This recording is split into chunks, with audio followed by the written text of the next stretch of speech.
Knicks family, what's poppin' is your boy. Ladies and gentlemen, last night the New York Knicks suffered one of the worst collapses we've seen in Knicks history. It was terrible. A 9-point lead in 33 seconds and they lost it, ladies and gentlemen. I'm just glad it wasn't in the playoffs. Hopefully they learn from this and it doesn't happen if and when they make the playoffs. But let's break down this last 33 seconds. You see on the screen, the Knicks are up 112-103 with 33.9 seconds left. We'll start it from here. As the Mavericks advance the ball up the floor, Christian Wood with the ball. He kicks it back to Tim Hardaway Jr. He gets it back and knocks down a three. After that, the Knicks inbound the ball and Quentin Grimes is tied up. But we're going to bring this back really quick so we can look at that three, ladies and gentlemen, and why he got this open three. Let's pause it right here. You see Tim Hardaway Jr. kicking the ball back to Christian Wood. Julius Randle is there. Emmanuel Quickly is there. Miles McBride has his guy. Clearly, Christian Wood, they should all know. It's on the scouting report. Christian Wood is a three-point shooter. And in this situation, you cannot let him get an open look. What happens? Tim Hardaway screens off Julius Randle. Emmanuel Quickly is there, but there's no contest. Now, in my opinion, Julius Randle, as soon as Christian Wood caught the ball, he should have jumped it and not give Tim Hardaway Jr. time to set a screen. But then once the screen happened, Emmanuel Quickly has to contest. But I put this on Julius Randle. You know Christian Wood is a three-point shooter. You can't lay off of him. You've got to be out there to stop him from getting into the shooting motion. Because there was time, if I rewind this, there's time right here for Julius Randle to get out there. The ball is already being released from Tim Hardaway Jr. There was no other place for him to go. He wasn't going to penetrate. You got to get out on it. It didn't happen. He knocks down the three. On the next play, the ball is inbound to Quentin Grimes, and you see a tie-up. Now, some people are saying that was a quick tie-up. It's hard to say. Maybe it was a quick tie-up. Nevertheless, the ball was tied up, and there's a jump ball because this, ladies and gentlemen, leads to the next critical play. That tie-up was critical. The Mavs get the jump ball. It's kicked out to Tim Hardaway Jr., and you see him shoot the three. And I stopped it here just so YouTube don't give me a copyright. Got to stop it every now and again. He shoots the three, and then bam, no block out of Luka, who was having an amazing game. There should be eyes on him at all times, ladies and gentlemen.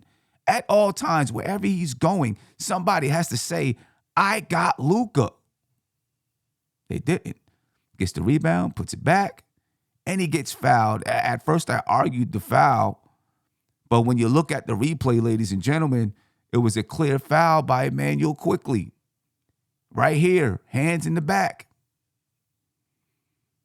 And there it is. And Luka, being Luka, goes to the line, and he's going to coolly knock down the free throw. Something the Knicks suffered at last night in critical situations, and they've been suffering at knocking down free throws the entire season in critical situations and during this 4-game losing streak that the Knicks are on. So the Knicks call a timeout. Now they're inbounding the ball. There was some question as to whether or not Randle was trying to get the ball, but you see, he gets the ball right here. And, ladies and gentlemen, Derrick Rose is in the game. So there were some questions about Derrick Rose being in the game. Tony Crow and Isaiah and Uncle Fulio last night, we were having this discussion. He was in this game at this point in time with 15.3 seconds left. He inbounds the ball. And maybe that's not Derrick Rose. I think that is Derrick Rose. He inbounds the ball to Julius Randle, gets it back, kicks it to Miles McBride. I think Julius Randle and Derrick Rose both made the right play here because you're trying to waste this clock out. right? Miles McBride gets the ball and covers it up. Possibly he could have passed the ball to Emmanuel Quickly, who quickly then could have passed the ball to Quentin Grimes in the corner. But Miles McBride covers up and gets the foul. And this sometimes is the cost of having young players in these tight situations, ladies and gentlemen. And I'm not blaming Miles McBride. He did. Listen, he covered up. He only knocks down one free throw here. You're going to see him miss the first free throw. And then he knocks down the second free throw. When they run back the tape and look at it, they might say, hey, take another dribble, get the ball to Quickly. Because then now someone's got to close out Quickly, and then possibly Quickly can get the ball across the court to Quentin Grimes. The Mavericks, I'm sure, would have shifted to try to cover Quentin Grimes. So Quickly might have had to make another play. But you might have wasted more seconds off the clock. Maybe you get Quickly on the free throw line to knock down those free throws. Either way, Miles McBride hits the second free throw. The Dallas Mavericks, they call a timeout, and now they're inbounding the ball. And another gaffe here by the New York Knicks. Spencer Dinwiddie gets the ball, and you see here, now they're going to get caught on do they switch or not switch, which has been an issue with the Knicks throughout the season, and Spencer Dinwiddie knocks down the three. It's now a 1-point game, ladies and gentlemen. The New York Knicks take another timeout here so that they can ensure they can inbound the ball as well as advance it up the floor. And Derrick Rose is in the game at this juncture. Now, some may say he needs to be catching the ball so that he can knock down free throws, but maybe Tom Thibodeau feels Derrick Rose is the best passer in this situation. And he's more confident with Derrick Rose passing the ball. So, let's see, does Julius Randle come to the ball?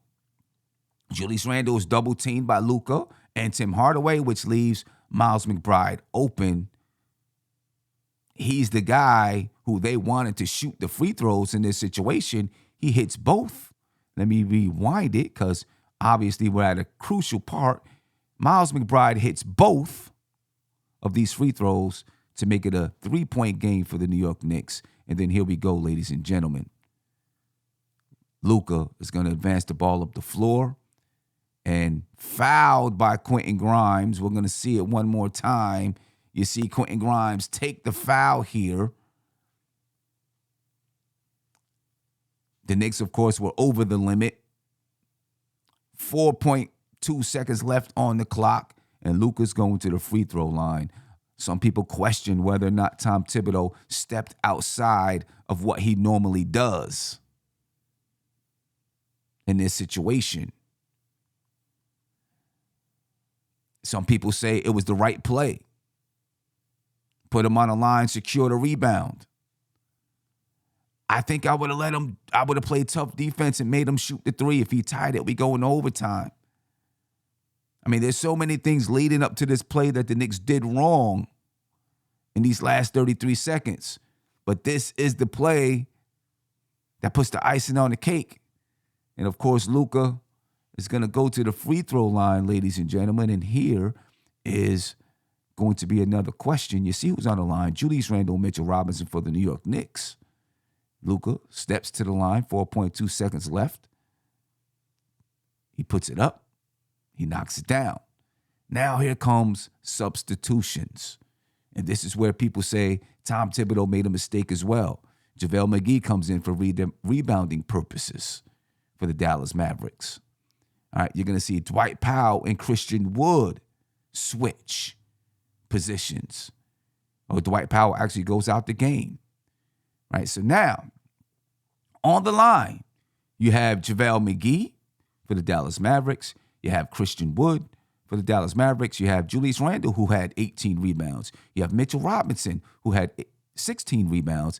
And then you have Quentin Grimes. So people question, maybe you should have put Jericho Sims in for Quentin Grimes here.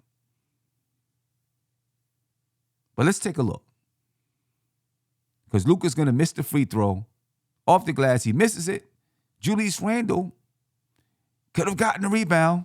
The ball gets tipped. But look at this here. 2 New York Knicks, ladies and gentlemen. Quentin Grimes and Miles McBride are right there with the ball in their hands. We can argue all you want about this guy or that guy should have been in the game. You can say Jericho Sims. You can say whoever. The ball is in their hands right there. You got to somebody got to say, I got it. Whatever. Rebound the ball. You have it. You have the ball and the game. They don't. And Luka gets it, knocks it in, ladies and gentlemen. And the New York Knicks are out of timeouts. All they can do is try to throw the ball up in the air. And folks, that's the game. That's a breakdown of the last 33 seconds right there. A lot of mistakes by the New York Knicks. They didn't do the little things to finish it out, folks. That's the bottom line. You can argue about this adjustment, that adjustment, who should have been in the game. They didn't do the little things. Got to do the little things. Folks, I'm out of here. I appreciate your time. Hopefully, this doesn't happen again. And by the way, we got tickets to the Knicks Raptors on Martin Luther King's Day. We got tickets to the Knicks vs. Wizards on January the 13th. The links are in the description. Make sure you go get them, ladies and gentlemen. I'm out of here. Peace. This is NBK, nothing but Knicks. When Sim passed the assist, you know that it's #1 show that breaks down the game. If you can't play defense, stay out my way. Dribble the ball, come down the lane. 5 seconds on the shot clock, who gon' win us the game? You wanna hear Nick updates and trade rumors? Post-game reviews, this the place you tune in. So tell a friend just to keep the ball moving. Like the page if you feeling the movement. Every game we coming to win. Give us a sub like a player that came off the bench. This is NBK, nothing but Nick.